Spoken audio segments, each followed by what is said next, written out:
Göydən yağış yağır. Yağış torpağa düşsə nə olar? Palçıq olar, lil olar. Təmiz qabın içə düşsə nə olar? Şəffaf bir su olar.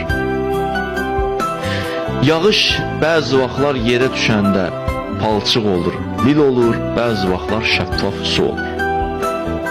Amma göydən nə yağdı? Yağış yağdı, palçıq yağmırdı, lil yağmırdı. Yerdi ki o yağışı, o pak suyu palçığa çevirdi. Bizə göydən gələnlər yağışın suyuna bənzər. Qalıb bizim içimizə, daxili aləmimizə, ruhumuza, zehniyyətimizə, düşüncələrimizə.